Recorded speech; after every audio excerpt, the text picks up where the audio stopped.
Hello, and welcome back to Coin Lady channel. Is it possible that this whole Bitcoin ETF speculation will turn out to be a waste of time? I have already stated categorically that I do not think that will transpire. Despite some frightening headlines recently, there is some serious discussion about this and the implications, as well as some viewpoints on why it may not be likely. Two of the most prominent figures who have been speculating on this issue are, among others, James Seifert. Anyone who has been paying attention to Eric Hakuna's story is likely already aware with the names of these two people.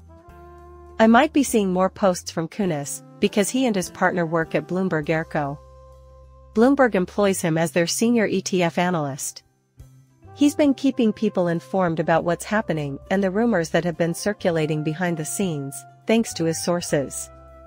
However, it's important to note that these are rumors from sources that journalists have, not the kind of gossip you would find on Twitter. James Seifert recently posted a brief note about people concerned about a Ginza Red Poll and the SEC's stance on Bitcoin ETFs. I believe this is justified, as we have seen similar headlines in recent days from Forbes, the Rug Poll of the Decade, and Cointelegraph, Spot, all claiming that the SEC could reject Bitcoin ETFs if they request more time. This has caused a sudden crash in the price of Bitcoin, Ethereum, XRP, and Solana. Is it possible that this is the Red Bull of the century? Although I do not believe it is likely, I will state that in the near future, I anticipate a precipitous decline in price should the spot Bitcoin ETF not be approved. I won't even try to guess how low it could go. On the other hand, I predict a terrible, catastrophic crash if a spot Bitcoin ETF is greenlit. Sure, but I can guarantee that things will be different this time around due to the increased optimism and upward momentum. In the end, I'd rather be wrong than right, but my bet is that prices will fall nevertheless. It would be a different kind of crash, man, if all this is just the SEC putting on a show. I don't think this is likely, but it's fair game to talk about, and to be honest, I value your opinion. That's why I wanted to have a conversation about it instead of just reading it. While theoretically feasible, Eric Boken is attempting to explain why this is likely not to happen. What he had to say was that the SEC books haven't voted and that there might be a rug pull. That being the case, he does mention a few things on the subject. It is worth noting that the SEC has never had a vote on the spot rejection or futures approval of Bitcoin ETFs. Instead, these decisions were made through delegated authority, as mentioned in the address given by Commissioner Peirce.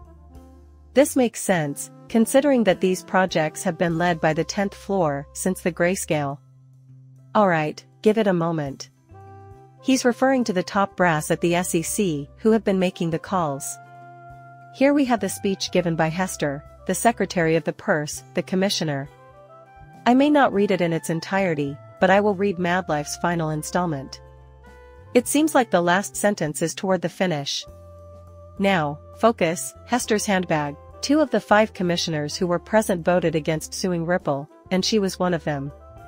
What follows is her statement. Even if the commission delegated staff issued denials for many of the early Bitcoin exchange-traded instruments, it is the commission, not the staff, that I am criticizing for these rejections and other policy decisions. The commission is not leading well, but the workforce is following suit. Alright, I see. Eric Kunis then goes on to explain, second, they would have to have publicly scheduled a meeting if they did vote. I will see you on the 11th. However, a launch on January 11th would be premature at that point. Therefore, likely unimportant. Given the lack of evidence, Gary would cast a no vote in the event of a vote on the matter. Additionally, I must pause at that point. Quite endearing. It would be illogical, Errico Kunis, and I'm a fan, therefore it won't happen. Please tell me when that will prevent Kim Jong-un from taking any action. After flipping, he had the want to do it. Rational thought. How are things? Thus, I say, simply politely. But I suppose you might say that even a monster like Kim Jong-un has limits. In any case, Eric Belkin is still going strong and says B. He personally instructed the staff to dedicate countless man-hours to collaborate with 11 issuers on 5 to 10 rounds of comments, and they were most recently informed that they would like these prepared for the launch on January 11th. Hold on a second. The word that originates from reliable sources is that one.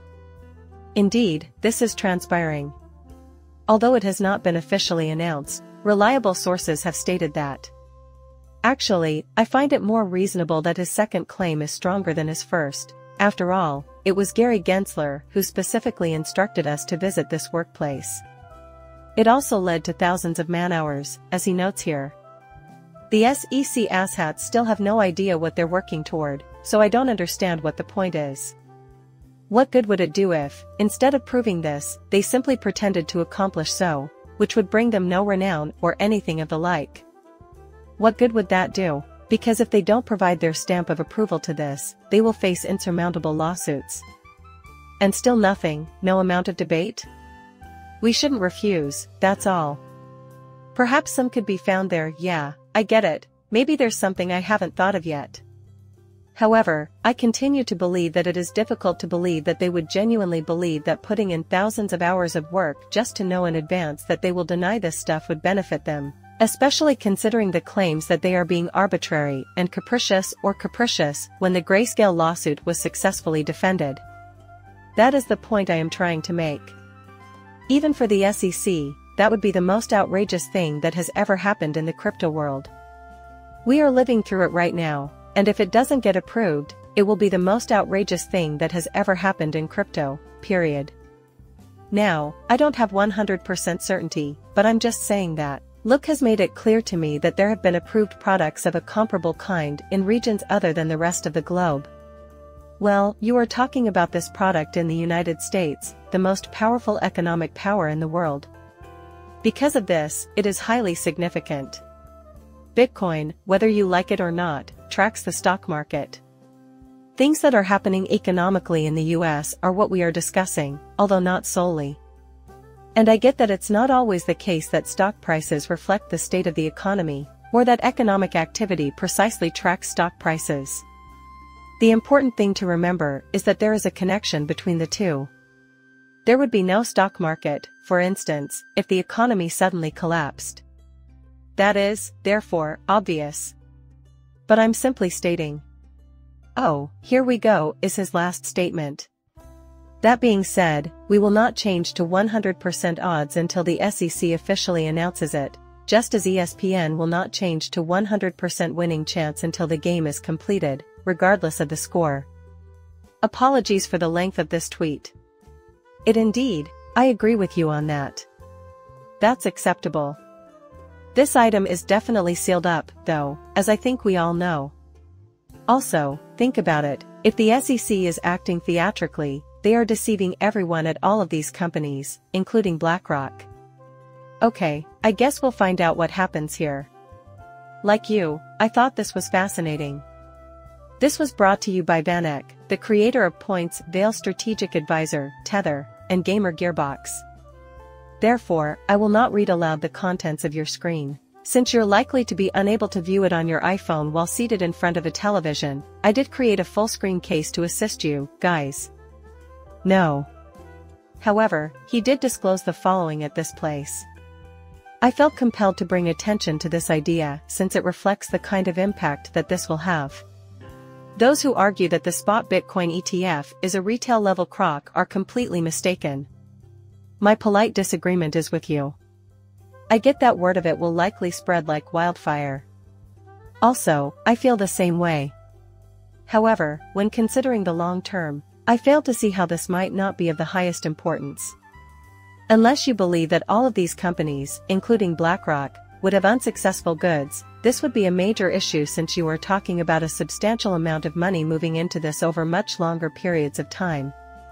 So, to help you understand what's at stake, Gaber here gave the following viewpoint backed by actual evidence. Plus, this will shed light on how pioneering you are in the cryptocurrency space. You're really ahead of the curve. You are still in the early stages, even if it has been about 15 years. Which is why we put together this in the grand scheme of things. It makes little difference if Bitcoin ETFs receive $500 million or $5 billion in initial investments. Holy cow, I've been babbling about this very thing for weeks, if not months, now. Yes. Just right. Where do people get the idea that out of all the assets in the world, around $500 trillion worth, that can be converted into Bitcoin in both physical and financialized forms? Please explain us what matters. Assuming a 5% global allocation, $2.5 trillion would pour in, with potential for future appreciation, more investment, and the associated credit facilities. This is the reason why big organizations do care occasionally. Indeed, you are quite right. The point remains the same, though. 5% worldwide, distributing resources.